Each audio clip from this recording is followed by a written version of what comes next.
Hey man, I got none other than a guy with me, man. Oh, hold on, let me fade this music out, man. By the way, for those that don't know, this instrumental was made by yours truly. You know what I'm saying? Groovy sounds by Lonzo Star, aka Tunes Boy. You know what I'm saying? For those that don't know, I got Greg here to drop a hot 16 for us, so we about to warm him up real quick, get him a little. You know what I'm saying? Greg about to go in full New York boom bap mode. You know what I'm saying? I got, G, got many talents, but that ain't one of them. nah. So has music ever been something that you ever tried to dive into? Yeah, actually, back in high school, I was in a short-lived rock band. I was Really? uh, I was the vocalist, and it's not something I was too great at, but it was a venture I was very much into. I even started taking vocal lessons. I got pretty good actually, but film took over. How many people witnessed this journey? I hope not many, but I will be searching for them so I can bring them on the show to tell me all the horror stories. Like, yo, man, Greg was a monster. You know what I'm saying? nah, Greg not, was a monster to work with. You know what not good. I'm saying? Hold on, let me get my mic up a little higher, man. I feel crazy. For some reason, IG be showing our faces mad close. So if you wanted to step back just a little bit, you could. It should be there. You go. Now it looks straight in the IG channel. Did you send me a invite on the IG? Let me see. Are you following that, Joan? Yeah, on IG. Hold on, I can open it. IG Uh, be acting stank on here, man. You know what? It might mess up, bro. We might not actually be able to do it because our faces are already on IG right now. no, but I mean, like, if you sent me, oh, okay, I get what you mean. All right, Right? You know I what I'm get, saying? So it yeah, might show like three faces. You'd be like, what in the world is going on here? You know what I'm saying? yeah. But no, shout out to everybody that's on IG. We got Moon the Storyteller just popped in. Shout out to Carla. Shout out to Meech the Gamer, Royal Speedster, Ghost Reaper in the building. Alright, I see y'all. Let's see who on the other channels, man. We got a little YouTube in here. We got a little Facebook in here. Everybody's in the chat. Make sure y'all drop in and say what's up, man, to our guest that I didn't even give an introduction to yet, man. So without further ado, y'all know where we at, right? We on Konkret Approved, one of the best shows on the net where we highlight the greatest talents in the industry, whether that be comics, music, film, whatever you do. You the greatest if you made it to Concrete Approved, man. And I got my guy here, man. One of the dopest creators. I've got to witness how he works up close at the Comic Cons. Actually, my first ever panel I was on, Greg was on it with me. We were at Nerdtino. It was like 2019. Wow. Nerdtino. That was my first ever panel. That was my first time meeting you as well, man. Um, Also that year, Greg sweeped me in the Glyph Awards. So you know, what I mean, I had a little grudge that year too. You know what I'm saying? But but yeah, no, Nerdtino was first time I got to meet Greg in person. We were on a panel hosted by Javier, I think, hosted that joint. Now it will. Oh, did he host the panel or you talking about the show? He hosted the panel. He Okay, hosted cool, the panel. cool. So yeah, no, that was dope, man. But Greg has one of the most renowned titles out here. Isnana. He's been a part of some of the dopest books in the industry that get highlighted all the time.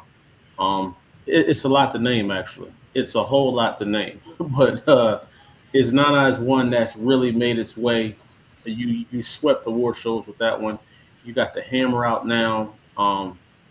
You got the one with John Henry. Uh, you did the one with that other publisher. I don't know if you want to mention their name or not. So, you know what I'm saying? We got a lot of dopeness out here, man. And without further ado, I want to welcome Greg to the show, man. One of the dopest. How you I doing, bro? appreciate you, man. I appreciate you. I'm doing all right. Man, just keeping my head up. But what about you? What you up to? Man, listen, bro. I'm trying to bring some positivity to this space, man. You know, this last couple of weeks has been a little crazy out here, hasn't it? It's been looking like Death Row versus Bad Boy out here, man. Cats is out here going at it, and It's been a little fun to watch, to be honest. it's well, it's it's been looking like Iran versus America out here, man. It's doing looking crazy. So I just want to shed some light, a little positivity in the world, man, and do these concrete approves where we really talk to the folks, we talk to the people, and we let the hold on, what we got for real, man. It's looking crazy out here, Meech. It's looking crazy. Shout out to Meech too. Meech is one of the newest up and coming content creators and comic book reviewers. His reviews are fire. Make sure y'all follow him on IG, man, and on YouTube as well. He's a game streamer, as y'all see in the name, Gaming with Meech. Dope content. Super funny dude, man. But yeah, bro. The community's been crazy.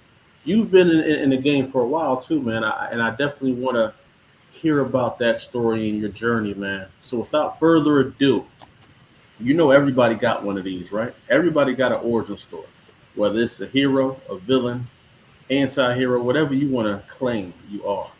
So let's just dive into it, man. What is your origin story, bro? How did you come about into the comic book game? Did you know you were always going to be a writer? Where did you grow up at? I want to know it all, man. So born and raised Brooklyn. I'm still here. I'm not. I sadly have to leave at some point, but this is me, man. Brooklyn is everything. Haitian background, and I first got into comics, I'd say around second grade. I've been writing since the first grade. When you have your homeroom teacher, and one of the activities is writing and drawing and creating like picture books, and that just blew my mind. I was like, oh shoot, I get to do this, and writing has always been literally since the first grade. I've always wanted to do, and I discovered comics in second grade. As I said, I was on my way to school, which is funny because I'm like, I was in second grade walking to school by myself. That shit is wild. But I was doing that. I couldn't imagine letting my kids do that right now. Like that's unfathomable to me. Yeah, I was doing that, and I remember passing by a comic shop on my way to school, and I wanted to come back when when school was done, and I remember finally getting some money, and the first comic I wanted was a Superboy comic. And the reason Are we why, talking about Superboy that had the leather coat on? yeah, that was my boy. The swaggiest one of all, man. That The was my swaggiest one of all.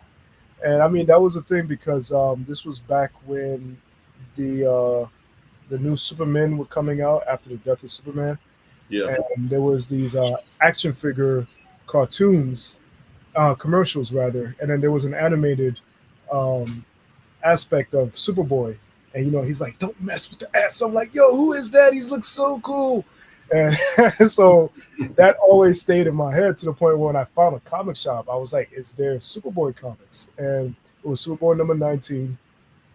And after opening up that book, I was hooked. I started opening up Batman because I was a huge Batman fan. I feel like every kid gone through a Batman phase.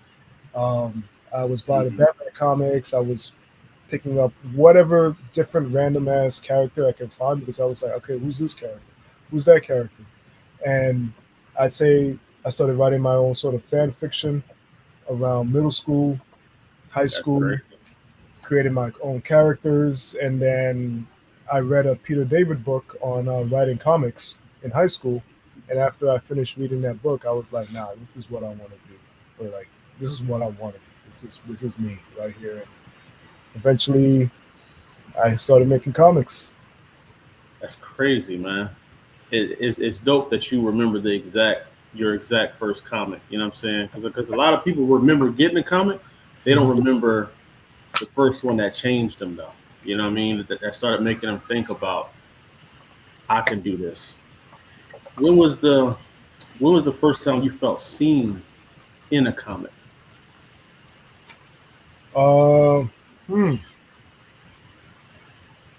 Like in terms of my own that I made, or like seen as in? I mean, like seen as like represented in a comic, like, you know what I mean? I feel like it's a multi answer, honestly, because I would say the first one where I felt like a proud black character was Christopher Priest's Black Panther, Hmm. and this was after years of not wanting to even bother with the character. Something about the character just seemed a little corny to me at the time, Yeah. and I felt like a lot of characters seemed corny, black characters. And the first one that stood out to me growing up was Bishop and Storm, watching the X-Men cartoon. And when I got to comics, though, it was Spawn that just blew me away. Mm. I was already on the verge of getting into like horror and mature type of books and everything, and Spawn was just so different from anything else that I've read, and that just blew me away. And that was my obsession for a while. And knowing that he was black, I was like, oh, this is Yeah. fucking Yeah. a black horror lead character, which was something that you don't quite see as much. And Blade, of course, Blade was the dude in the movies. But Yeah. yeah, it was. I would say Spawn, then Black Panther, Christopher Priest. When I finally gave it a chance, and that just was like, holy shit, this is awesome. And Yeah. honestly, I say Ultimate Colossus when he came out, or they were hinting that he wasn't entirely straight. I was and Mm. dealing with bisexuality at the time. That was something that I was just like, the fuck, this is cool. That is dope. Yeah, I never even thought about that. Like, because when I was reading comics back in the day, I never even really thought about the sexuality aspect of it. Like, it was always like dude, girl. You know what I mean? That was it. It's just like breathing. You don't even think about it. But as you get older, you start really seeing a different representation all over the spectrum and how writers put it in there, man. And that's something that you do very well. You know how to tell a story and make it feel like you're in the character's world, not like we're observing it from a fishbowl. You know what I'm saying? And not many people know how to do that in storytelling, man. So is that something that you learned growing up as well? Like how to tell an engaging story that people feel like they can be immersed in instead of just observing it? I think for me, it's a lot of it just comes from like practice, and a lot of the practice comes from observing and analyzing. There's a lot of things that I love that I try to sort of pick apart in terms of what is working about this, what is it that I'm enjoying about it, and it comes to the point where when I'm writing, it almost comes like instinctually in terms of like the pacing and how I want to tell the story, how I want these characters to feel like. And a lot of times I'm using people that I know as sort of like a spring point of how to write certain characters. How would these characters actually speak? And even trying to understand how psychology works.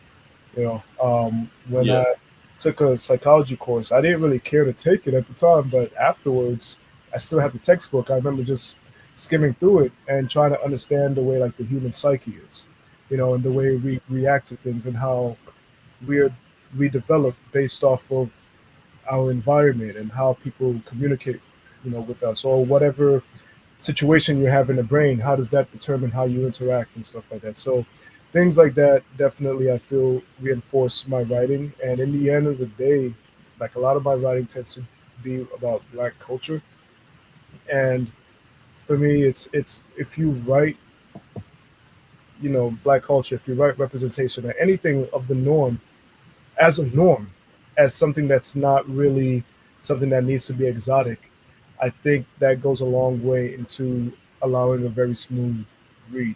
Like you're not. Yeah. A lot of people say they don't like preachy type of works or works with agendas, but the thing is, every story has an agenda, no matter what. Yeah. It has an agenda. It has a target audience.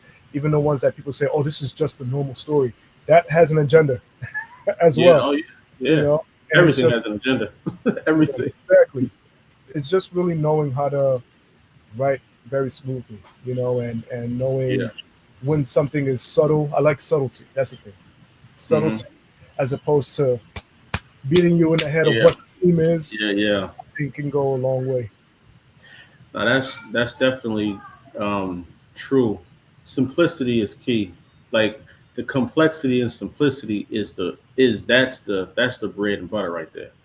How can you tell a simple ass story and throw in the complexity in there? You know what I mean? It's like making mac and cheese. Simple as hell when you really think about it. But it's the little things you throw in there that make it be like, hold on, man, this mac and cheese different. It's the texture of it. You know what I mean? The way the cheese melted on it. So that's dope. And hearing about the psycho side of it, you know, it's a psychological aspect of writing. A lot of people don't think about that. I know me when I'm writing, I have fun thinking about how I'm gonna mess the reader up, like how I'm gonna get them to think like a certain way, and then I know later on I'm gonna twist that all the way around and make them be like, "Damn, I didn't see that coming." Like I get a thrill out of that. Is that the same with you? Like especially writing more horror-based stories, do you kind of get in that bag where you're excited to mess people's mind up when you're when you're kind of writing a story? I feel like it's not my intention, but when I see people's reactions, I always get excited about it. I think for me, I enjoy the aspect of just writing something that I think is very cool and very visually and hopefully emotionally arresting and invest that way they can invest themselves into it.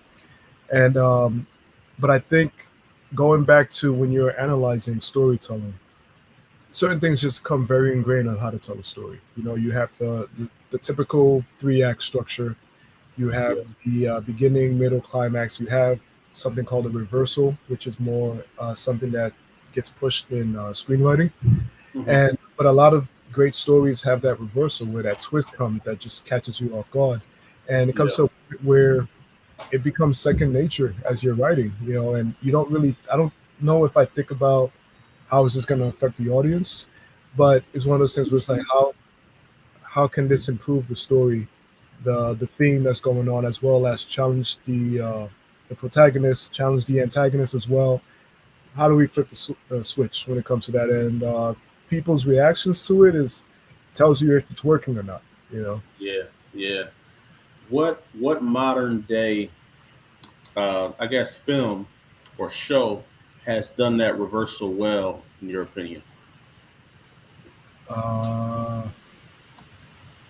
what have I watched recently? I'm trying to think of the reversal. Like I'm drawing a blank right now. I'm trying to oh, they will kill you. I haven't seen that one yet, man. Oh, you have to see it. But I think without spoiling anything, a lot of the reversal for me with that movie came from the fact that I thought the movie was going to be one way because the trailer came Yeah. out and I literally was complaining about, yo, they just showed you the whole freaking movie. Why do I need to see this? Like this shit, like I Right. don't see it anymore.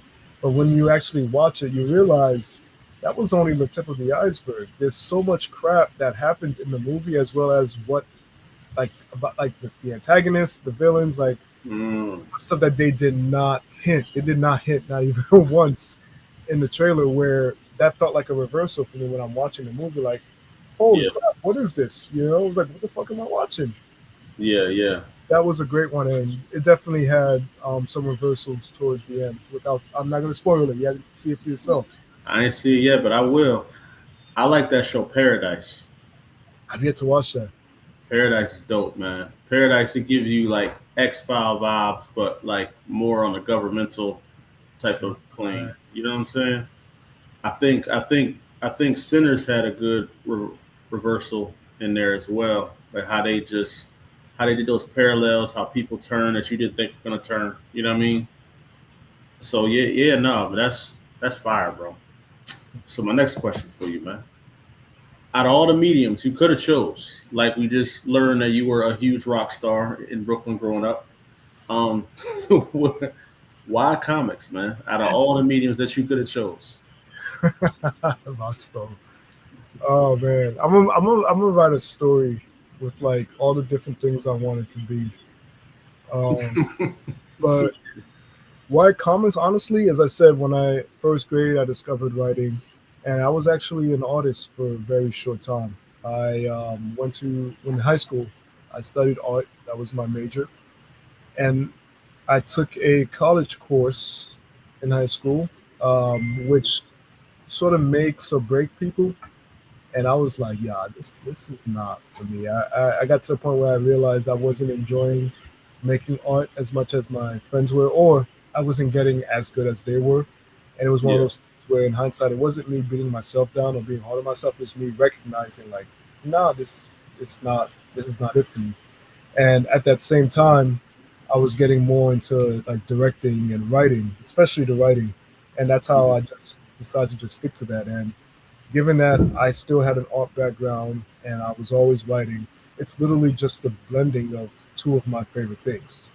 It's a and then just reading it as another modern mythology, because essentially comic books, the pop culture of comic books is just modern mythology that we got. And I'm a huge mythology fan. Greek mythology, Yeah. African mythology, Black mythology in general. Like I love that type of stuff. And so to me, comics is just another way of that, of having that. So what makes comics such a powerful medium to get messages out? Because I think it's a very easily consumable medium. You just open it up, you read the words, you look at the pretty pictures, and that's really all you need, honestly. And you just need some Yeah. crazy architects who knows how to, use their skills with their wordsmiths and Yeah. their art styles. Once you got that locked in, you can be as amazing as Alan Moore and hopefully inspire people. And Alan Moore is one of those people who can just make anything work. Mhm. He's so freaking intelligent where it's like you almost have to research whatever it is that you read. And I feel like that's more of a Grant Morrison thing, but there's so much sophistication that you can have in comics, and I think a lot of people, when it comes to their moral compass, comes from particular type of superheroes like Spider-Man, Superman. Unfortunately, I think a lot of people took some of the wrong messages from the villains and became the For villains as sure. opposed to the For heroes. sure they did. But there's still enough people who know how to read and have the heart to understand the heroes of the stories. Oh yeah, no, that's for sure, man. Comics is definitely powerful. To me, it's I think that's what fascinated me so much coming from the music world, whereas music is hard, right? Because music, your voice gotta resonate with somebody, your tone, then your believability, especially in rap and hip hop. Like your believability is everything. If people don't believe you do what you say, then that could be the end of your career. You know what I'm saying? Whereas in comics, it's almost like if it looks dope, they're gonna give it a try. If it has a good cover, they're gonna give it a try. Now when they read it and you know what I mean, it's not hitting as they hoped it would, they might not come back, but people will give you a try if the presentation is on point, bro. And Yeah. and and that chance to me was enough for me to keep going. Like all I need is a chance to impress you one time. And if I can lock you in, I'm gonna lock you in. But I think like I don't know, it's amazing the feeling of writing something and giving that to a person that draws your thoughts, and then you give it to somebody else that puts your words onto the to the imaginary thoughts that are in now art form, and then you give that to somebody to read, and then they say, "I love this story." Right. That is it's a crazy drug right there, man. It's like a dopamine. You know what I'm saying? Yep. And it Yep. makes you just keep going. Like, what was that like when you first saw your book in your hand? That first one, There's a video of it. I squealed a little bit. really? Yeah, I posted it on with my very first book. Well, my second book actually um, was Isnana, and just getting that in my hands was just like, yo, a dream come true. Honestly, I I felt it was like, even though I didn't cry, it was definitely an emotional moment. And I think it was more so I was getting mentally prepared for being able to have this in my hand and to be able to sell it finally. Yeah. And but like my very, very first time I was published was actually a book that my cousin-in-law did. It was like a anthology, and I remember like sending the script and then seeing it drawn. It was like the first time I've ever seen anything like that, and I was like, "What?" Like it's a undescribable feeling, and to the point where I never get tired of getting new pages for any book that I'm working on. I still get excited. Like even doing Hammer right now, when David sends me a new page, and I'm still like, it's I can't wait to see what he does. And Fascinated, right? yo, it's unexplainable, bro. Like this shit is fire. It is, and I don't think many people realize that side of it too. Like a lot of people talk about the downside, the struggles, the getting to the point of making a comic book is tough. So when you get there, all that, like just seeing it, knowing what you had to go through, the rewrites, the writing, the editing, not know how something was going to look on the page, and then you see it and you're like, that's my baby right there. You know what I'm saying? That's my baby. Like I raised you from a thought, turns you into something tangible, bro. That right there is so. When you really think about it, it's a thought that we turned into a physical thing. It's completely it's just unimaginable. Like the younger self wouldn't have imagined that I would be doing this. You know what I mean? Would the What younger was your mind when you got your first book again? Oh man. I said, oh, I'm about to get to the chicken, man. You know what I'm saying? I'm about to get to it out here. Like I was just I was mind blown, bro, because I didn't know in 2017, I didn't know anything outside of like Marvel DC Image. So when I started researching and Facebooking and seeing all you guys out here killing it, and y'all were black, nigga, that blew my mind. That was like the spark right there because I didn't think it was possible. Growing up where I grew up at, and everybody just played ball and rap. That's all we did, and no one talked about their nerdism. But when I started coming out with Acolyte, all my friends out of nowhere was like, "Hey man, did I tell you I used to collect comics, or did I did this and that?" It was like everybody was just hiding it, and they weren't talking about it. You know what I'm saying? And that was like an eye opening thing that so many of us grow up huge fans of this medium, but it's not something we normally just talk about. Like somebody got to tell you, like, yeah, man, I'm at a comic book shop, and you're like, for real? Hey, I'm gonna meet you over there, and then you go there. But it's like that. That to me was the dope experience of being black in comics. It's finding the other hidden Splinter Cells out here. That's just walking around with full blown collections. You know what I'm saying? Yeah, yeah, yeah, facts. Did anything like that happen when you first came out? Um, I think people already knew that I was going to be doing it. As I said, I came from an art background in high school, so Right, I right. was around people who were into some aspect of the arts, and there was always people who were already comic geeks of their own, guys and girls. And so it was never a thing of me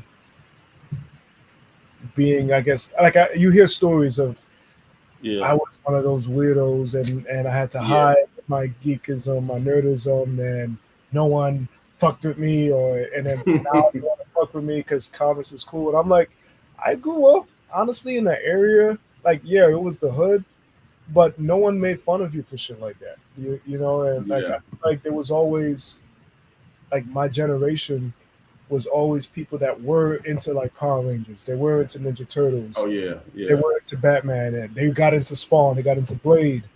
And so anything, and especially it's just action like kung fu and stuff. Like people was into that stuff yeah, uh, growing up, and so it was never an aspect of like shame. I guess that some people dealt yeah, with for me.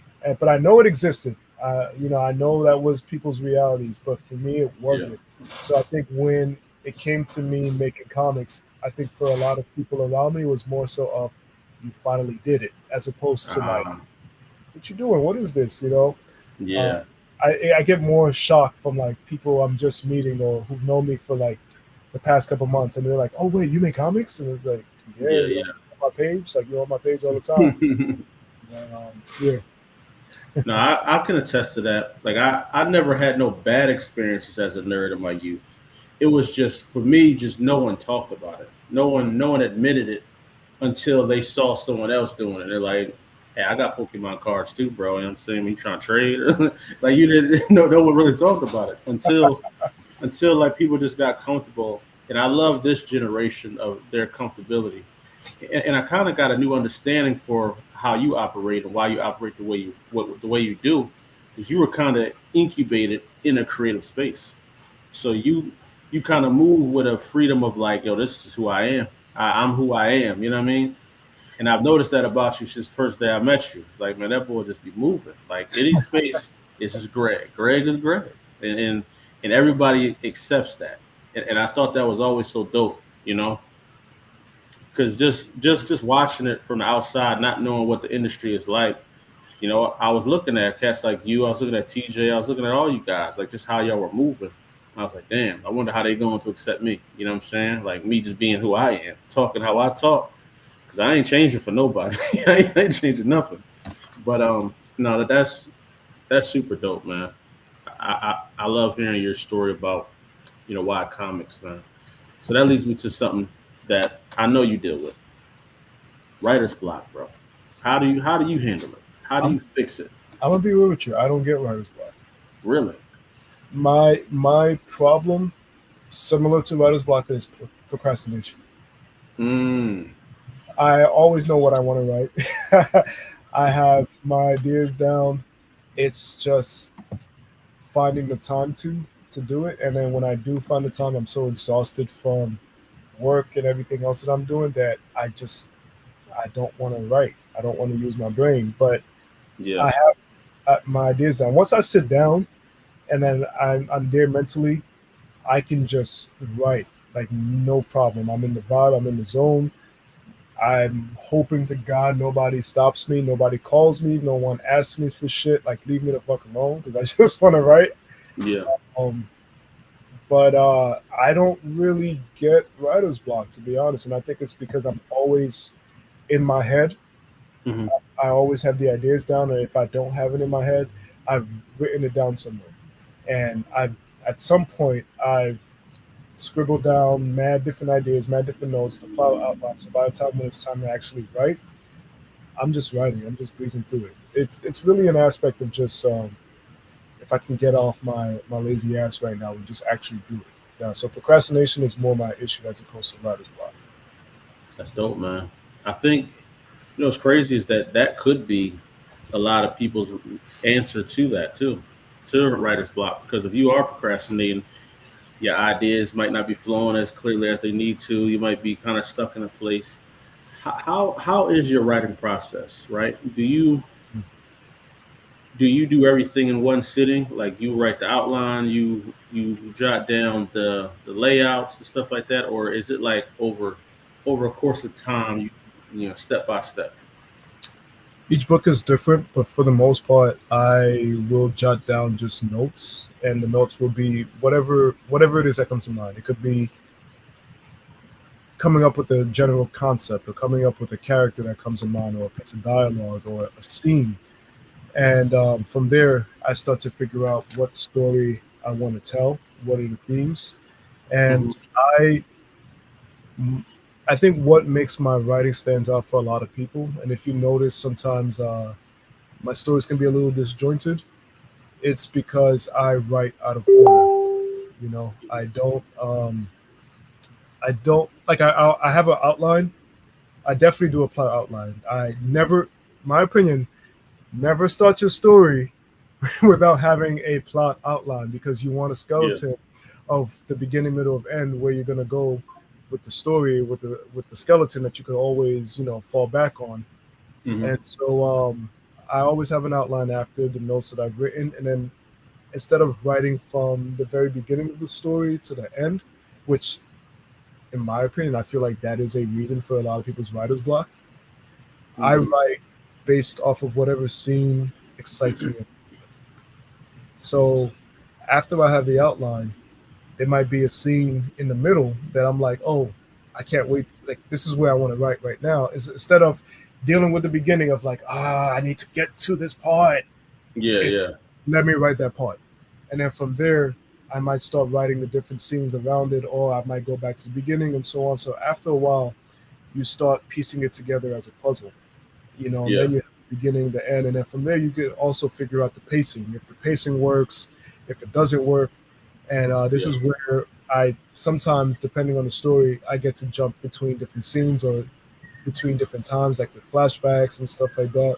yeah, And there's a lot of people that, sometimes they'll tell me this story was a little confusing to me, but until I actually read all of it, it all like fit together, oh, and have people yeah, tell me they every time they reread it, they discover something else new because of the way I wrote it. And a lot of it is because I tend to just write based off of how I'm feeling, what scene excites me, and from there, you know, find a way yeah. to blend them together and mix match. And it's been working for me, honestly. Now that's dope, man. See, I kind of my dialogue is the last thing I write. I don't write my dialogue until after the pages are done. So Really? yeah, so I kind What? of yeah. So like I do an outline, and then through the outline I may have notes. Like there's certain bars I know I gotta say at certain moments, but I give the outline. I give it to Montrez, the editor in chief. She says, "Okay, it's good to go." Then I give it to the artist, and I kind of give him a little creative freedom to piece together what he sees in my outline. Then once I see the outline, I start seeing the pages. That's when the voices start coming to me as I'm looking at them. I'm like, yo, I originally thought they were gonna be talking this tone, but the way he drew it, it makes me feel different. So for me, it's like how I write my music. I can't just write the lyrics. I gotta hear the beat. I gotta hear everything. And once I hear it, then I just start rapping. I just let it out. You know what I mean? That's So, fascinating, because like I feel like a lot of that is very similar to the old school Marvel style of mm, writing. Because essentially you would have Stan Lee who had at least a general plot outline. He would be like, this needs to happen, this needs to happen, this needs to happen. He gives it to the artist. They will then lay it out however they feel, and then from there he would put the dialogue in. mm. I think it's a very interesting thing. For me, that would freak me out Oh yeah, because I come from school of film, yeah, and a lot of film is very dialogue heavy, and so a lot of the ways that I figure out my story is through my characters interacting and speaking, and that's how I start to know who the characters are. hmm, And from discovering who the character is, what their motivation and how they interact with people, that's what ends up fleshing out the world and themselves as well. And then from there, the scene becomes what it is. Um, yeah. your way of writing is really fascinating, bro. Like, I ain't gonna lie, bro. I've created characters because the artist just drew somebody. I was like, damn, I was like, who's this dude? So I implement something, or like the way he drew maybe a fight scene between two characters that was supposed to be in there. You know, it looks like they may know each other. So then that sparked the whole idea for me to give them a backstory. So it's kind of like for me, writing like that is so exciting because I don't know what I'm gonna do. Like I know the outline, I know what's happening, but I don't know the outcome. So I'm writing it like a reader. mhm. I'm like, damn, man, that boy would probably say that, wouldn't he? I'm saying this and that. And I think it comes out good, man. Now, not every artist I work with can do that. Some artists I do got to lay it out more, you know what I mean, and give them more details. But for people that are aware of your story or know your character that you work with, like artists that know you, you can kind of let them rock out a little bit more, you know. And I Yes, love that comfort space. I love that space right there. I get that with David Brain, my artist for Hammer, John Henry versus the Robot Apocalypse. Like Mhm. I've worked with him a couple times in different projects, but this is our first like big one that we have together. And he'll be doing stuff where I'm like, bro, we gotta do something with this. For uh, Mhm. example, did you get to read Hammer? yet by any I ain't chance? read Henry yet. I need a signed copy too, man. I need it like signed in gold. You know what I mean?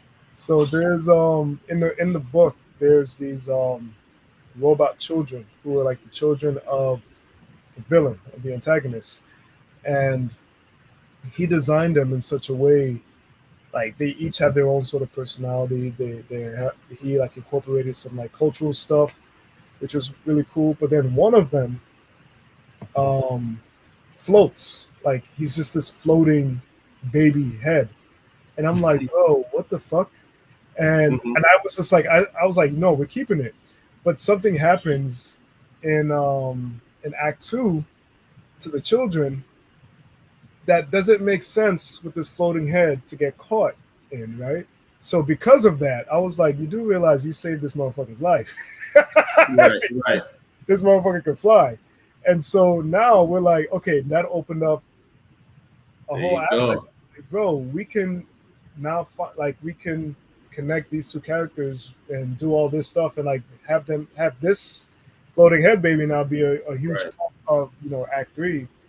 And so there's like, and That's also fire. he's designed particular like characters where I'm just like, yo, we got to do like a spinoff with this character, and he's already working on something where I'm just like, yo, it's your story, have fun, like just as long as it's like a little Star Wars. You have this Yeah, side yeah. character who doesn't mean anything, but because he looks cool, it's like, yo, let's give this motherfucker a backstory. And Yeah, and that right there is the beauty of being open, right? yeah. Some people, some writers are so strict. It has to be pop, pop, pop, pop, pop. Like there's no, you know what I mean? That floating head would have got cut out. They just said, no, no, no, take that out. Get that out of here, right?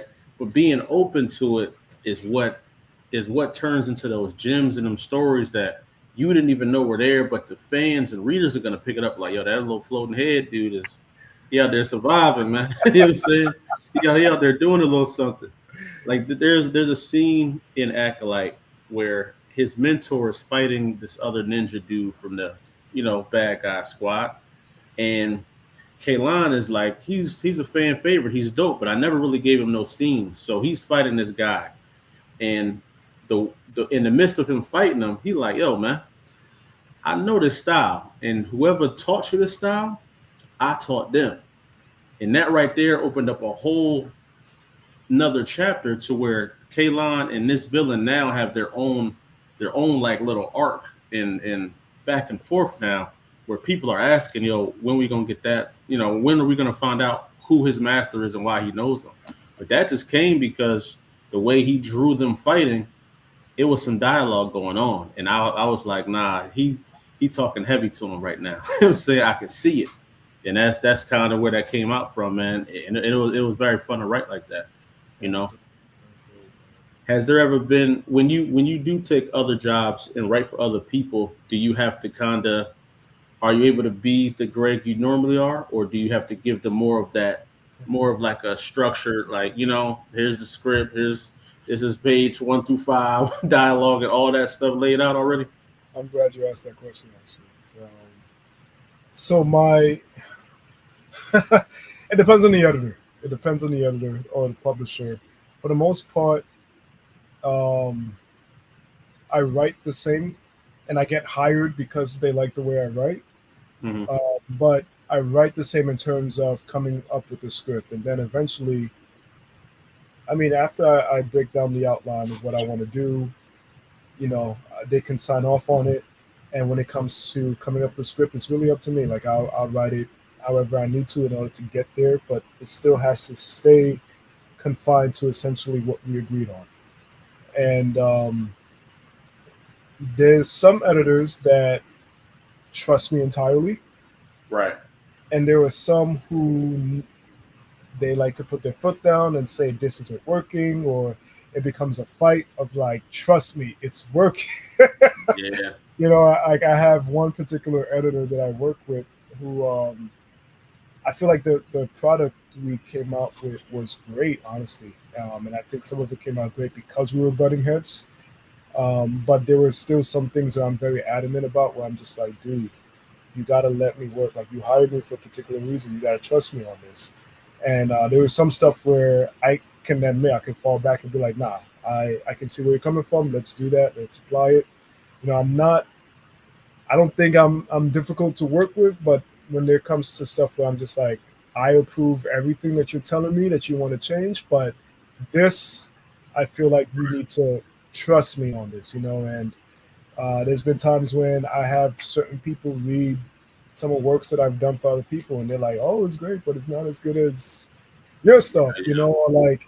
Then there's and yeah, then sometimes when they pinpoint what they didn't like, and I'm like, that was the thing I yeah, was fighting against, and I'm like, I was telling them, but it's honestly, it's I actually really love working for other people. I love writing for other folks because it sort of it challenges me. It challenges me to a point where I'm like, I know I'm not a one trick pony. It's not yeah, just my stuff I can write.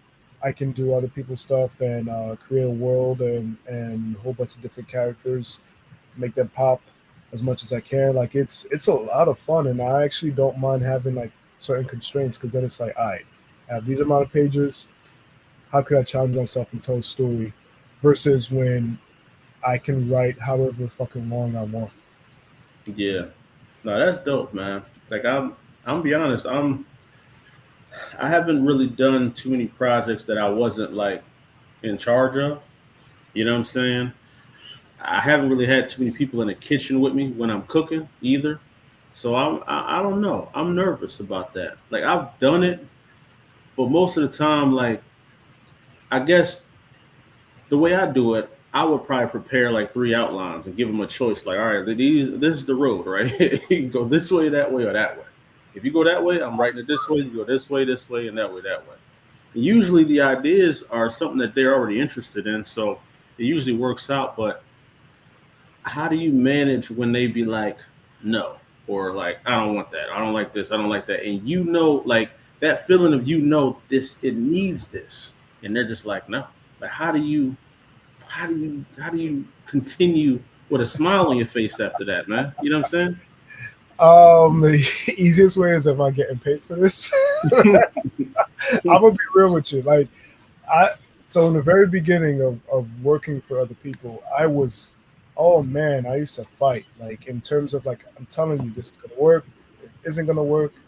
But I think it gets to the point where you need to remember that you're a hired gun. And as much as they claim to love everything that you do, and sometimes they don't. Yeah, yeah. Like don't in terms of like they have a particular vision of the skills that they want for you to create for them, but then Mhm. it's like this is not what I had in mind. And so there's an aspect of having to respect their vision and knowing when to step back, because in the end of the day, when it comes to your work, you can do whatever you want. You could always fall back on your own work. Yeah. But after a while, it's like you have to be proud of what you can give them. But in the end of the day, it's really what they want. It's their baby, you What know. they want. And, Yeah. there was something that I had to come to terms with over time. And of course, there's still going to be little moments where I'm like, trust me, like I'm asking you for this, just this one thing. I've Mhm. approved and said yes to everything, regardless of me not agreeing with certain things. But this you should keep. And honestly, one of the editors that has made the process easy for me is my editor for Scholastic. Like, I have another book working with that same editor, and it's at a point where he really trusts me. But he'll step in when he thinks like we should do this instead, and I'm like, all right, let's do it. But Yeah. um, sometimes when I feel very strongly about something, he'll actually listen to me, and he'll be like, you know what, fuck it, let's try it. And then with Dreamer as an example, there was times where he didn't think certain things were going to work, and when it got printed, he was just like, "You were right about this scene." I'm like, "I told you." I just I done was. told your ass. I Yeah. told your ass already. No, that's definitely fire, bro. And it's something great for the any creators that are watching this or gonna be watching this on the playback that's on YouTube. Make sure that y'all subscribe. But anybody that's gonna be watching this, hearing that, want to know what it's like working in the industry, man. Not everybody gets that call back. You know, getting them callbacks is meaningful. That means you put out good product, man. Some people get a job and you ain't never hear them get another one after that. You know what I mean? Yeah. And it happens. It happens. But just being flexible, being easy to work with is, I think being easy to work with in this industry gets you longer than being talented. Some people will accept, you know, they'll accept your talent. Now I ain't saying, something straight trash. I'm talking like you good, there's better than you, but I love working with you. Mhm. We can make something happen. You know what I mean? Now, if you great and then you got that quality of being easy to work with, you're gonna be a rich person in this industry. You're gonna be rich because there's so much toxicity that goes into making a comic. There's people that may ghost you. Like there's artists you might pay that disappear. There's so much that goes on that people don't know in the process of making this comic. And if you can be a great person to work with, people are gonna always call you to draw their book or letter their book or be an editor or write the comic. They're gonna call your name, man. And when they call you, y'all make sure that y'all ready for that. So we talked about a lot about your upbringing, man. Let's talk about Isnana to where inspired, bro. Where did this idea come from? Why did this idea happen? And when did you know this was the one? Like, how did you know out of all the creations you had in your head, this was the one that you needed to kick off with? So Isnana was my backup. That's crazy. That was my, if this one project is not working, I'll fall back on this. So I was working on a character who shows up in volume two of Isnana. His name is Jeremy Tableau. He's like a trickster. He works with Papa Legba, who's the lower of the crossroads in the voodoo faith. And I wrote mad short stories with this motherfucker, like developing him. And I was like, yo, when it comes down to making a comic, it's going to be this cat. And I was working on the story with a homie of mine from high school. And the book, the first issue we completed, but unfortunately it soured our relationship. And this is like a childhood friend, and we were doing this like at this point I was in college, and it was unfortunate that it sort of ruined our friendship at the time. We've squashed it like last year, like literally this past year. Right. So that was over like 10 years ago that this happened. But Real. when after that, I was just like, all right, I started developing Isnana, and Isnana was going to be like one of those things of just like, I'll give this to you if you want to use it or not. If you want to turn that into something, it won't be as serious as this Jeremy idea, but it's sort of like a throwaway concept. And he wasn't talking to me, so I was like, fuck it, I'll find somebody else.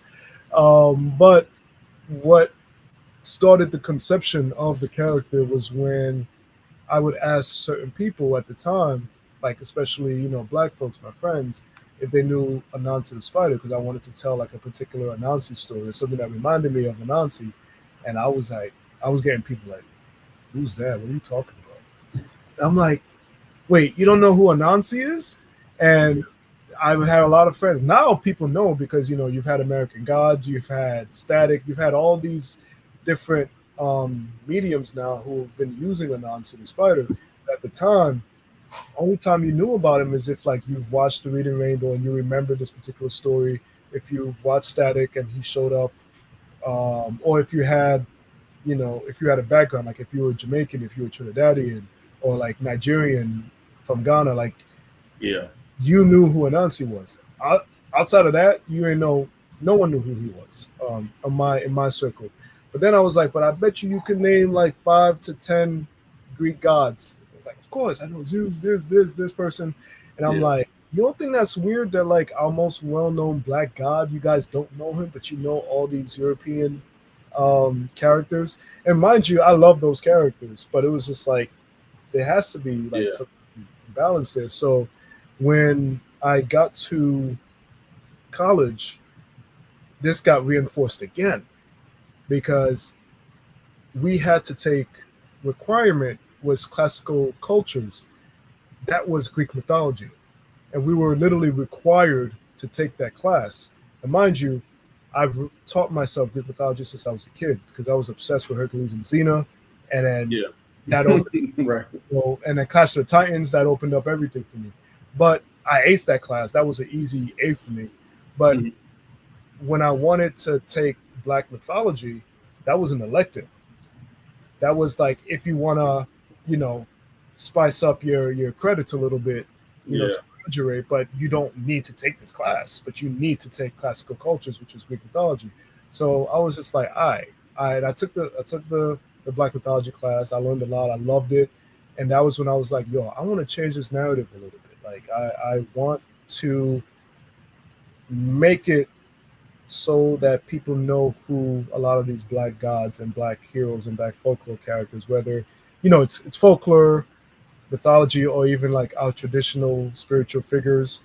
I was just like, yo, I need to make something of it that I enjoy because I love Greek mythology adaptations. And I'm like, why Mhm. can't we have something like that for us? And you know, at the time I wasn't aware of many of them, but since coming Yeah. into this business, you find other creators with the same mindset, and it's just like, yo, yes, we out here. Yeah. I'm excited seeing other people's versions of Anansi the Spider and other black legends and stuff. So like Anansi, I thought, what is the best way to tell these stories? And if I feel like Anansi's stories were dying because I was asking black people who he was and they didn't know who he was, it was like his legacy is dying. So how do I keep that alive? By giving him a son and the son to continue his legacy. And so that's why each book in the series, each story, you're meeting a different like black god or black hero or villain from different mythological black mythological spiritual stories. No, that's fire, bro. I love that you spelled his name backwards. You know what I mean? Like to me, if you were a rapper, I would. If you weren't a rapper, I would have thought you were a rapper because of that. I was like, see that boy right there spitting bars right now, man. He out here switching names, double entendres, and all that. You know, funny story I learned about is Nana. I learned about Anansi. Um, so my wife is Bayesian, so her mom's from Barbados, right? So for my daughter, they used to put this YouTube on. It was like a kids show, but it was called Anansi, and it was like a little Anansi, and he would help out this little black girl. They go on adventures and stuff. That's how I learned about Anansi. I was like, damn, who is this, man? I didn't know, but I didn't know like the true history of it. I just thought, maybe this is something that somebody just whipped up, created for black children, and it was dope. So then and then soon after that, I saw your character. I was like, oh snap! And then I saw him in a static episode that I didn't remember I saw him, but and then he showed up in DC because he's in DC too, right? Yeah, he's in Marvel and DC actually. He's in Marvel. Oh And yeah. DC, yeah, they started doing stuff with him. I saw him in it was a old. Well, he was in Young Justice too. Didn't he show up in Young Justice? But I think he was in one of the Justice League cartoons that I saw recently. And I was like, damn, that's fire. But your idea was super fresh, man. I've always loved what you were doing because it's educational at this point. It's not just a story that's just to here to entertain you. It's educational entertainment, and that's sometimes the best form of what we do in this medium. And I think a lot of the characters that you tackle hint towards that as well. You do a lot of historical teachings in your in the titles that you write. Speaking of that, let's talk about Hammer, man. How did this one come about? Hammer looks fire too. Might I add? Like I love that concept. I'm a big Terminator guy, bro. I'm a huge Terminator dude, man. So what I mean. I was all in. I was all in. I appreciate that, man. No, Hammer. It's funny. I wrote Hammer 9 years ago. Um, I wrote it right after Volume One of Isnana, and at the time, Tim Fielder, who does Maddie's Rocket and then I think it's Imperium, is his other book. Hmm. Um, Me and him, we were chopping it up because at the time we worked for the same art program, and I was like I was starting to meet different black creators, and I'm like, oh, you're in the industry too. You're like in the field. And I was telling him about Hammer, and he was like, write it. I'll draw it. Write it. I'll draw it. And it came to a point where when I had the script done, he was busy with Imperium with his own stuff, and that was blowing up. Mhm. And so it was one of those things where I'm like, all right, I'm gonna show this idea, but then I used the concept of Hammer, being that John Henry in the Robot Apocalypse. I use that same concept now for an Isnana story, where that's where the third Isnana book happened, where he meets John Henry in the Robot Apocalypse, Right. and that happens because I was like, this concept is too good to not use. Pass up on. Mm-hmm.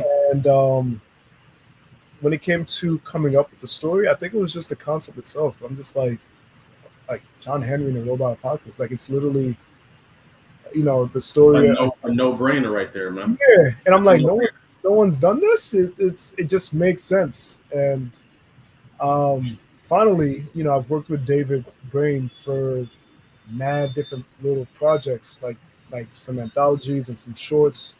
There's some books that we've worked on that haven't been released yet either. And finally, I was like, yo, I have this story that's been collecting dust, and it's like almost like 200 pages of story. I was like, would you want to do this? He listened to the concept, and he was like, hell yeah. And that's dope. That was it. He started drawing it. We put it on my Patreon. We decided we're going to release it, and people fucks with it, man. Like we've won 3 Glyphs Awards for it so far. People have just been going to the store or hitting me up to purchase it. We've been selling out like almost every show that I go to, and I have it. Like just based off of the concept alone, people are just like excited about it. Bro, that's an amazing, just an amazing concept. Those are the type of fresh ideas that pop off. Your risk, the risk you're taking with like your stories is what makes you stand out as a creator. And I think a lot of people gotta realize that. Something that you also said is something that I like to tell some of the creators on Concrete is that you ain't got to rush to put anything out. Like you can write as much as you want. And the fact that you were sitting on that story for 9 years, just, you know what I mean? There's no problem. There's no rush to hurry up and put something out. Sometimes timing is everything. And right now with the way the world is with AI and all this other robotic stuff, the timing you dropped it. It's perfect. People might not have consciously been able to partake in the Hammer if you dropped it 9 years ago. You know what I mean? It'd have been dope, but it wouldn't hit the same as it does now with all this AI and computer and robotic stuff being created. It's like a perfect mesh. And sometimes that's God's design to just make us wait on something and be like, no, don't put that out yet. No. I'm gonna make some challenges for you so you don't put that out yet. And when you put it out, it was perfect time, bro. It's right when it was needed. You know what I mean?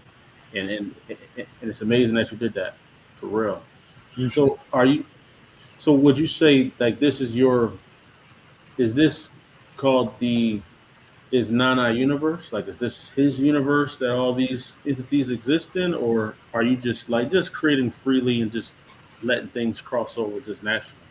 Yeah, I'm just doing shit. I mean, we could say it's the Webway universe, and especially with the fact that I established the Webway in Isnana, where it's just like a connection of various different realms, worlds, and timelines and stuff. So, you have the opening to have it all be connected in some way, and even though Hammer wasn't initially going to be a type of spin-off from Isnana, because I ended up releasing that Isnana and John Henry crossover, now it's like, all right, it would be cool if now that's sort of like a bit of a prequel to Hammer. Like it just makes sense to connect it in some way. So that's why I say sort of like a semi prequel or spin-off of not prequel, it's a bit of spin-off of that book. But essentially, I'm writing, I'm doing what I can get out there, and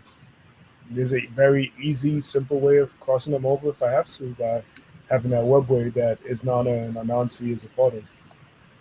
You've heard it live here, gentlemen. The Webway universe is now established. I like that, bro. For real, the Webway universe is fire because it's so seamless and easily transmuted amongst your characters, bro. And I think that's the genius in the way that you are writing, man. So congratulations on that. If y'all aren't aware, his website is in the bio, so y'all can go to webwaycomics.com. Go check out the books, man. Go Actually, pull up. make folks reach out to me directly because that site has been acting up lately. Oh yeah, it's been acting crazy. Say Yeah, less. yeah, it's been really weird. So Follow his pages. Follow everything that he got, y'all. Hit him up and get them books, man, because they are fire. Which con are you going to next? there's the Brooklyn Independent Showcase, um, Brooklyn Independent Comic Showcase in Brooklyn this coming weekend. Actually, I think Thursday. I'm supposed to be in Jersey for some type of market show. I don't really know all the details. Um, Tell me where it in Jersey. I'll pull it Jersey up. City. It's in Jersey Jersey. City. Okay. I But did hit up. I did hit up that Comic Con that you said that you're doing this weekend to see if they got any extra rooms. I'm gonna slide through, man. And if I it's a, do, I need that hammer, man. it's a Pause. dope show. I need. Don't get me started, bro. I'll give you all the hammer you want. First of all, calm down, calm down. Okay, what is going on now? All right, Um, sheesh. I had to catch myself, and I almost wilded out real quick, man. no, but I'm But doing that show the weekend after that. It's the Alliance New York Fest, which is like this French, um, like this done as like a French art location in New York City, which was I did it last year where I did a panel for mhm, them, and that sort of gave me an opening to like, hey, can I get a table next year? And they were like, of course. that's Um, fire, bro. the free comic book day, anyone comics in New York as well, Phillipsburg Comic Con, Ekbach. I'm doing again, of course. Oh shoot, that reminds me, I need to fill out that freaking form that they keep emailing me. Bro, I Uh, gotta fill that joint out too. Is it the same weekend as Philly Fan Expo this Nah, year? so Again? Philly Fan Expo is at the end of the month, which I'm trying to get. Well, I'm signed on to do another show that Sunday, but I was reached out by somebody connected, and it was like, maybe we can get you in. I'm just like, screw it, cool. Less. So we'll see what happens. Well, I might pull up on you in New York this weekend because I wanna go and meet those event planners and stuff like that. You know what I'm saying? So I'll definitely swing by, man. But I got about two more questions for you, man. One is pretty important, bro. I want to hear this. So, what legacy do you want to leave, man? When it's all said and done, what do you want people to know about you and speak about you 150 years from now when we're fighting robots? I think that hopefully that I've inspired people to be more proud of their heritage, proud of their blackness, and to the point where they can create and continue to inspire. Um, I would also hope that I inspire people to be less judgmental, more kind to folks, and especially when it comes to people who are different. Like sexuality is always a huge thing for me in terms of like why are we Yeah, fighting over what turns somebody on?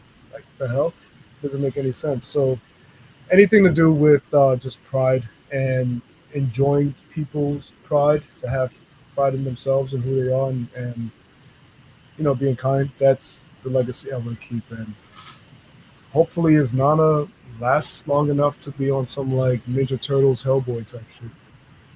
man, bro. It's already there already. So I don't even know why you even said hopefully. I mean, it's already right there. We'll But see. I think the way that you've been doing everything has been leading into that type of a legacy. People already speak highly of you right now. Right now, you already get your flowers right now while you're alive. So imagine what they're gonna do years later. You know what I mean?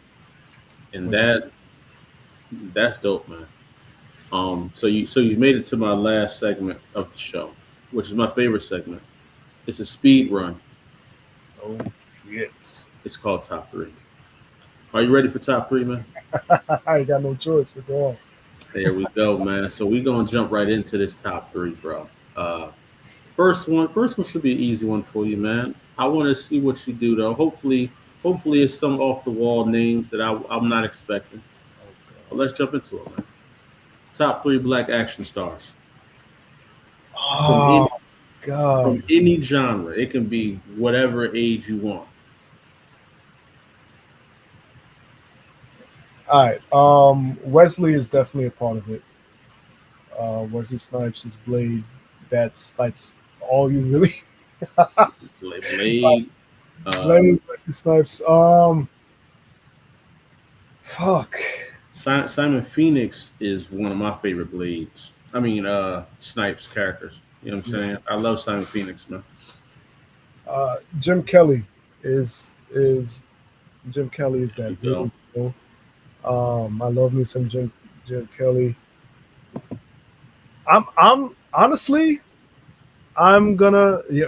I mean Bruce Lee was the man. I will admit, but Leroy is Timothy. I'm gonna say for my third, I'm gonna say Zazie Beats right now because of They Will Kill You, Mm, and I feel like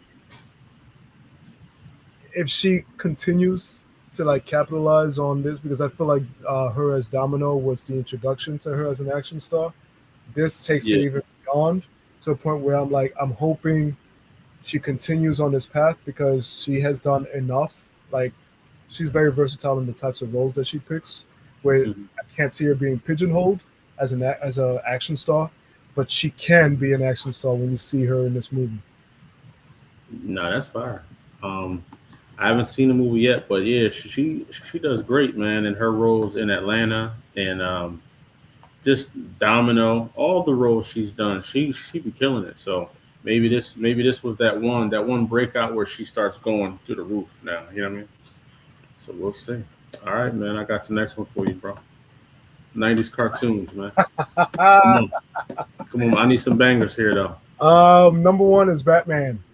Okay, Like okay. without fucking question, Batman animated series. Shit. What else? What else do I like in that time period? Um, fuck. When did Courage the Cowardly Dog come out? Courage the Cowardly Dog. That was in the late 90s. That was late '90s. Mm-hmm. So throw Courage in that bitch. So Courage the Cowardly Dog. Courage was fire. Courage was definitely fire. Um, fuck. I want to say, X-Men, but honestly, Evolution, in my opinion, sort of blew it away a little bit. It did, but But that wasn't '90s. it wouldn't be. It wouldn't have even got the chance it would have got without the classic, though, Of man. course, You know what I'm but saying? I need. I mean, honestly, huh? Wait, I'm trying. Wait, I'm trying to remember all the cartoons that It's some bangers out there, man. Yeah, I'll throw one of mine's out there. Doug is one of mine's. Doug is high on the list. I Pokemon. liked Pokemon. Pokemon was late '90s. That was a hit. That one was a hit for sure. That's my third. I'm not mad at it. I'm not mad at that three, man, for sure. All right, so this last question might be the hardest one of them all, man. Hardest one of them all, because this universe don't get a lot of love. I never hear people talk about their top moments of this universe, man. So DCEU moments. What were your favorite Uh, Snyder Universe moments, man? Let's do it. why you know I hate Snyder, the Snyderverse, man. Listen. Okay, It DC. had some moments though. Don't do that. Okay, DC. It was Oh, gargoyles! God damn it! how you missed Somebody brought up how you gargoyles. missed the goat, man. Um, Okay, DCEU Snyderverse top 3 moments. One of them, the first one that comes to mind, in no order. One of them that comes to mind was when Wonder Woman finally shows up and starts helping them in Batman vs Superman, one of the worst movies ever made. But once she showed Oh, up, I was like, finally, something good. And that music that was playing, and she gets knocked back, and she's getting up like, oh shit! And I'm like, yeah, yo. So that's one of those moments for me. that one was dope. What other movie? Oh, honestly, I really enjoy. I really enjoy Margot Robbie as Harley Quinn. So I'm gonna count her as a moment. Harley Quinn movie was pretty dope though. That I movie did was like the great. movie. I like the movie. That was a really great movie. Um, I She need had a some third. good moments in the Suicide Squad flick. You know what I'm saying? I need a third. What other movies came out for that? Damn, bro, I'm surprised, man. I thought she was about to be hitting me with some bangers, man. I Out the do not cut. like the Snyderverse, bro. But like, there's a couple of things that I enjoy in it that it's just not it for me. Nah, unfortunately, Nolan's Batman trilogy doesn't count, right? Because it's not No, a. it don't count. It don't count, man. I'm talking DCEU. I'll say one of my favorites was the Do You Bleed. Do you bleed? Yeah. I like Do You Bleed, man. I'm trying to think. We had the Flash that came out for that movie. Shazam came out for that movie. Aquaman came out for that verse. The first two Aquamans. Yo, it's it's sad that you got to go this deep into the bag, man, Bro, I don't. for the DCEU. Blue Beetle was actually pretty alright. Um, My man is in his duffel right now, trying to find a moment. it's fuck, bro. I really do not like a lot There of was those. some moments, bro, when when Batman pulled out the whip in Batman vs Superman, he was getting it in. That was a dope joint. When Wonder Woman blocked all the bullets in her movie in that museum, there's some moments. You know It's what? a couple in there. I will say, even though I do not like Snyder, I liked in his Justice League, with the director's cut. I liked everything that had to do with Cyborg. Cyborg was fire. You know what I think was dope? That scene, that future scene where Superman pulled up and ripped Batman's mask off, and I like that. I like that scene. I liked yeah, Snyder's version was kind of fire. One of my favorite scenes, which you may not like, it was when remember when Superman just woke up and he was wilding and he was able to see Flash running and Flash looked at him like, hold on, the That hell? was actually a fun scene. I'll That give it. was a dope scene. That I was a like that one. that was cool. I'll admit that.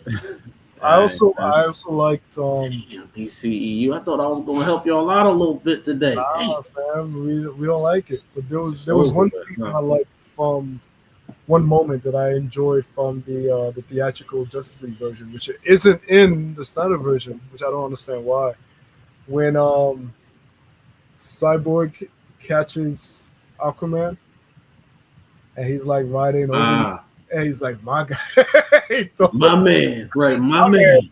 And I'm like, Doing why the did you air. take that out of the Snyder version? I think he just catches him and he throws him back in the Yeah, Snyder yeah. version. And then like there were, even though I think the Snyder version was a better film as a whole than the theatrical, there were certain character moments, and I think it's just because it's Joss Whedon. Joss Whedon, as terrible as a human being as he is, when it comes to like character moments and character work and interaction, he is like the best. He's one of the Yeah. best. I say the best. He's one of the best, and he gave Justice League a couple of like little character moments and dynamics that was missing from Snyder's version. Um, Yeah. Even though Snyder as a whole, his movie was much better than Joss Whedon's version, but there was little character moments that Yeah. Joss had. Would you, are you not a fan of the Superman movie? The last one that came out, Nah, the one, yeah, the one that came out right before Batman vs Superman. Ah, no, I did not like it, You bro. ain't like that, I man? didn't. I love that I. one, man. I I. liked it better than the new one. What? I Nah. liked it better than the new one. I felt I don't know. Ah. I felt like the Snyder one. It felt like a more realistic Superman to me. Wait, wait. Like, Do you like Superman in general yeah, I like Superman. as a concept, as like the actual comic book Superman? Yeah, I like Superman. I just wasn't feeling. The new version felt too much like a Guardians of the Galaxy movie to me. It didn't feel like I don't know.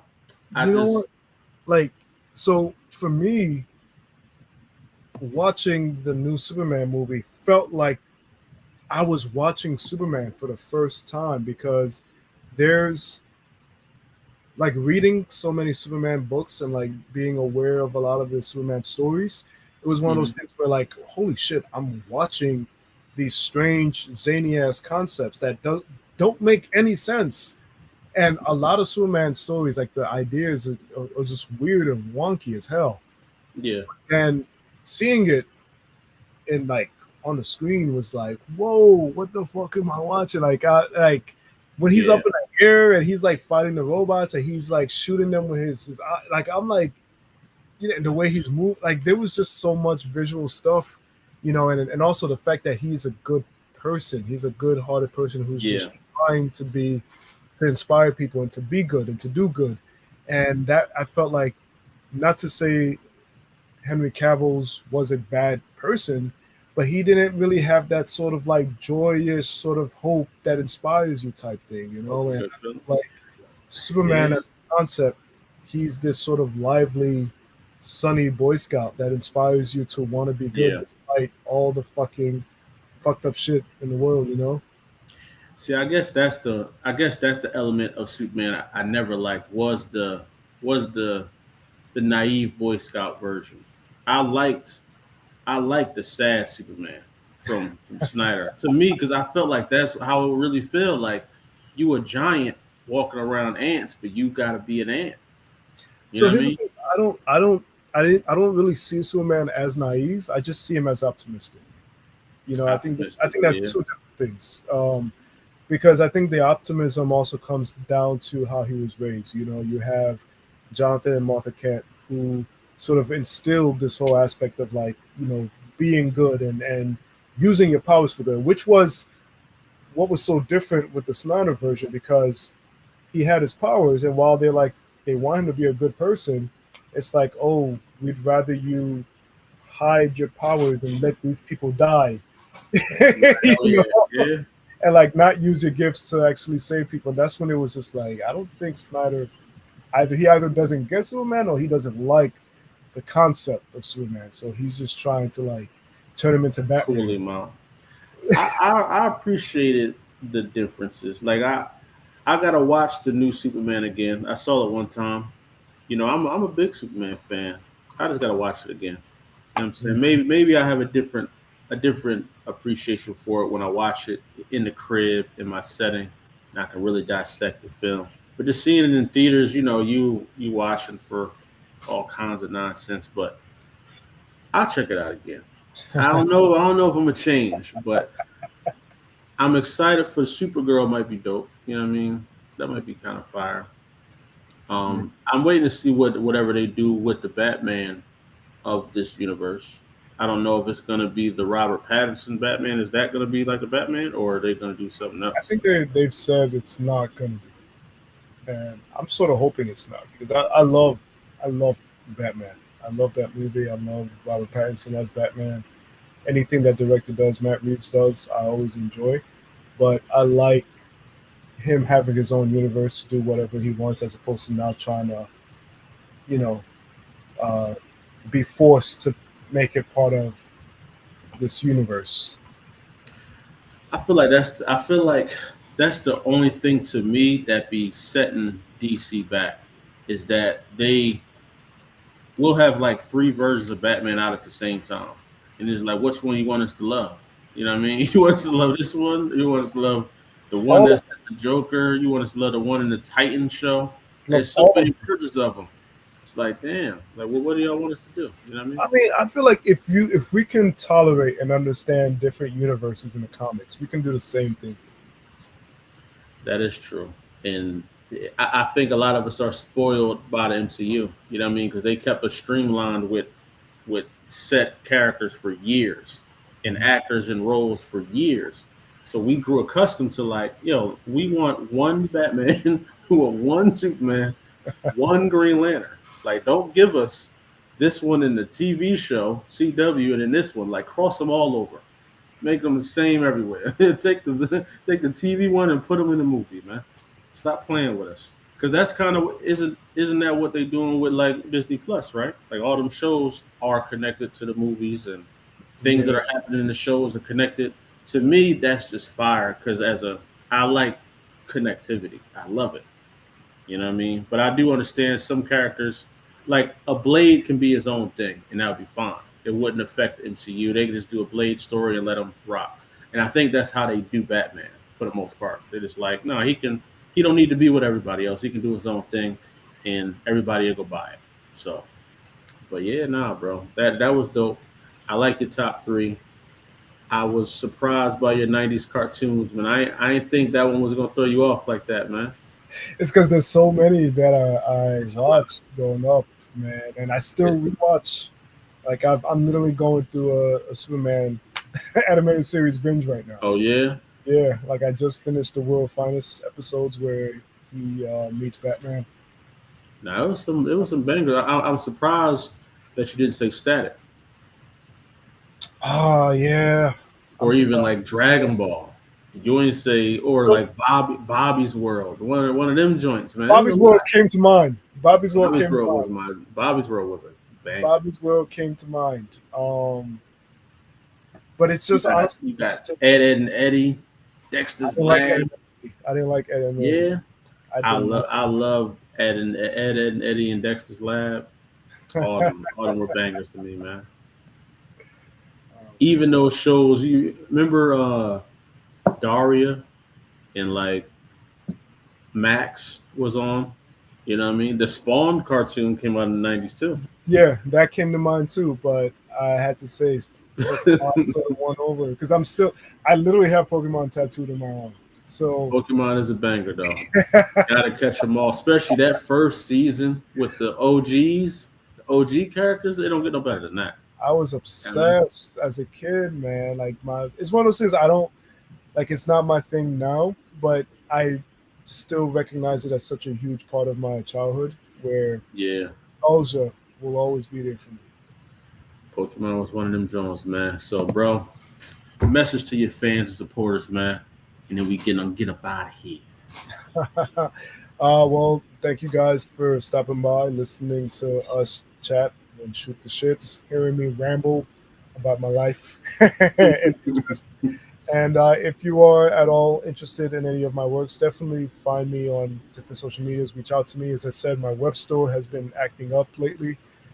So just, reach out to me and we'll get you squared away, whether it's Isnana, the Were Spider, or Hammer.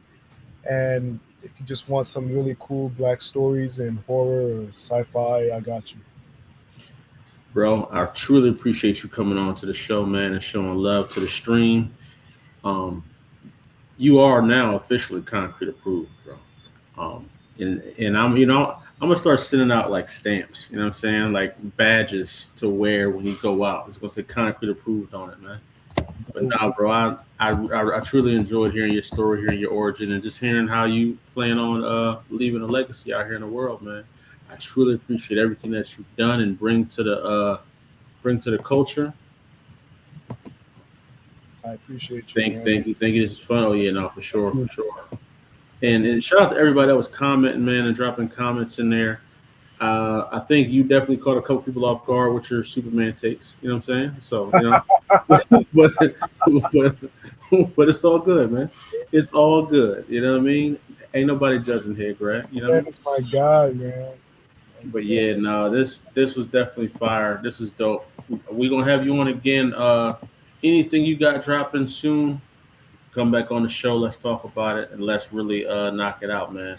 But once again, y'all, I appreciate that. It's Concrete Approved. Y'all know to tune in every Tuesday or Thursday at 8 p.m. I'm going to have a guest on every week. I'm bringing the culture back. I'm bringing the positivity back. And stay off of them drama streets, man. Y'all know the vibes, y'all. We out of here.